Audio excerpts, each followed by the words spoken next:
ప్రజాపాలన దరఖాస్తులు 1,25,00,000 ముగిసిన మొదటి విడత గ్రామ సభలు. మహాలక్ష్మి, గృహజ్యోతి, ఇందిరమ్మ ఇండ్లకు ఎక్కువ మంది అప్లై.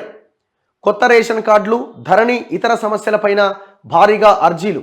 ఈ నెల 17 కల్లా అప్లికేషన్ల కంప్యూటరైజేషన్. గ్రామ సభల్లో అప్లై చేసుకున్నోళ్ళు ఎంఆర్ఓ, ఎంపీడీఓ ఆఫీసుల్లో చేసుకోనోళ్ళు ఒకవేళ అక్కడ చేసుకోకపోతే మీరు ఎంఆర్ఓ అండ్ ఎంపీడీఓ ఆఫీసులో చేసుకోవాలన్నట. ప్రతి 4 నెలలకు ఒకసారి ప్రజాపాలన కార్యక్రమం పెడతారట.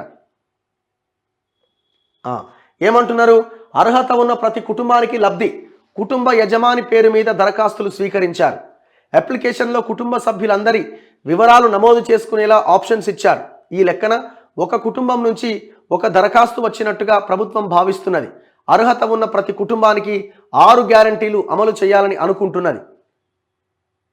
ఒక్కో ఇంటి నుంచి కనీసం 2 లబ్ధిదారులు ఉంటారని అధికారులు చెబుతున్నారు. అయితే రాష్ట్ర ప్రభుత్వం గైడ్లైన్స్ ఇస్తేనే దీనిపై స్పష్టత వస్తుందని అంటున్నారు. ఇప్పటికే ఆసరా పెన్షన్లు, రైతు బంధు అందుతున్నోళ్ళు కొత్తగా అప్లై చేసుకోవాల్సిన అవసరం లేదని ప్రభుత్వం స్పష్టం చేసింది. దీంతో చాలా వరకు అప్లికేషన్లు తగ్గినట్టుగా తెలిసింది. లేదంటే దరఖాస్తుల సంఖ్య భారీగా పెరిగేదని ఆఫీసర్లు చెప్తున్నారు. ఈ తలకాయ లేని మాటలు ఇవన్నీ.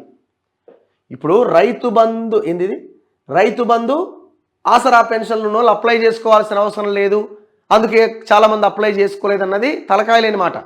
తలకాయ ఉన్నోడు మాట్లాడే మాట. ఎందుకంటే మీకు 5 గ్యారంటీలు ఒకే దాంట్లో ఉన్నాయి. ఒక ఆప్షన్గా ఇప్పుడు ఈ 2 ఆప్షన్లు పెట్టుకోరండి. రైతు బంధు వస్తుంది కాబట్టి పెట్టుకోకపోవచ్చు ఆప్షను. ఇంకోటి అది మన పెన్షన్ వస్తుంది కాబట్టి పెట్టుకోకపోవచ్చు. మహాలక్ష్మికి పెట్టుకోరా? ఇప్పుడు మహాలక్ష్మికి అప్లై చేసుకోవాలన్నా ఫామ్ అయితే ఇవ్వాల్సిందే కదా. ఫామ్ అయితే ఖచ్చితంగా యజమాని పేరు రాయాల్సిందే, ప్రతి ఒక్క దగ్గర టిక్ పెట్టాల్సిందే. అవసరం లేని దగ్గర టిక్ పెట్టరు. సో ఇప్పుడు పెన్షన్ వచ్చిన వాళ్ళు మళ్ళీ 2,500 మహాలక్ష్మికి పెట్టాల్సిందే, గ్యాస్ సిలిండర్కి పెట్టాల్సిందే. మరి అప్లై చేసుకోకుండా ఎట్లుంటారు? 100% అప్లై చేసుకుంటారు. మీరు ఏమైనా సపరేట్ ఫామ్ ఇస్తే ఒకవేళ అది పెట్టుకోరు ఏమో అనుకోవచ్చు.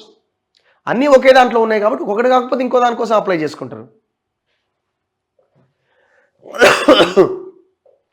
సో ఇప్పుడు ఇట్లా 1,25,00,000 అంటే ఎంత?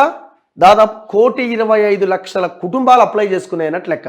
ఇందులో ఉమ్మడి కుటుంబాలు ఉంటే తండ్రి ఒక అప్లికేషన్ పెట్టుకుంటే మళ్ళీ వాళ్ళ కొడుకులు వాళ్ళు అప్లికేషన్లు పెట్టుకోవచ్చు. సో ఇట్లా మొత్తం 1,25,00,000 అప్లికేషన్లు వచ్చినాయట. మరి ఇప్పుడు ఇవి స్క్రూటినీ చేయాలా? స్క్రూటినీ చేసి వాళ్ళకి అర్హులైన వాళ్ళకి ఇవ్వాలి. అసలు ఫస్ట్ గైడ్లైన్స్ ఇవ్వాలి. ఈ గైడ్లైన్స్లో ఎవరికి ఇస్తారు? మరి స్కీమ్ ఎవరికి అందుబాటులోకి తీసుకొస్తారు? 100% ఒక ఏదైనా ఒక సంక్షేమ పథకం అంటే ఎవరికి ఇవ్వాలా? బిలో పావర్టీ లైన్ బిలో ఉన్న వాళ్ళకి ఇవ్వాలి. అంటే వైట్ రేషన్ కార్డు ఉన్న వాళ్ళకి ఇవ్వాలి. వైట్ రేషన్ కార్డు ఎవరికి ఇస్తారు? వైట్ రేషన్ కార్డు ఉన్న వాళ్ళు ఓకే, మరి లేని వాళ్ళ పరిస్థితి ఏంది? మరి వాళ్ళకి ఎట్లా? గవర్నమెంట్ ఉద్యోగులు ఉన్న పిల్లలకి కొడుకులు గవర్నమెంట్ ఉద్యోగం ఉంటే తల్లిదండ్రులకి లాస్ట్ టైం రేషన్ కార్డు ఇవ్వలే, కేసీఆర్ పెన్షన్ ఇవ్వలే. వాళ్ళు లబోదిబోమన్నారు, అయ్యే నా కొడుకు నన్ను చూడకపోతే మరి నాకెట్లా అని. మరి వాళ్ళది ఎట్లా? మరి ఈ గైడ్లైన్స్ అన్నీ రావాలా? ఈ గైడ్లైన్స్ అసలు యాక్చువల్గా ముందే ఇచ్చి వాళ్ళకి రేషన్ కార్డు ఇచ్చిన తర్వాత అప్లై చేసుకోమంటే ఇది వేరే ఉండేది. యాక్చువల్గా మేము 100 రోజుల్లో అన్నాం కదా, 100 రోజుల్లో మళ్ళీ ఇవ్వకపోతే అది నెగిటివ్ అయిద్దేమో. ఇట్లా ఈ లెక్కన మొత్తం అప్లికేషన్లన్నీ తీసుకున్నారు.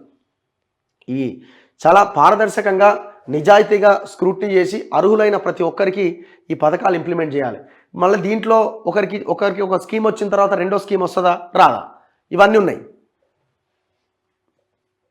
ఇవాళ గైడ్లైన్స్ రిలీజ్ చేస్తే తప్ప మనం ఏమీ మాట్లాడలేం. చూడాలి ఎప్పట్లోకి ఇస్తారన్నది.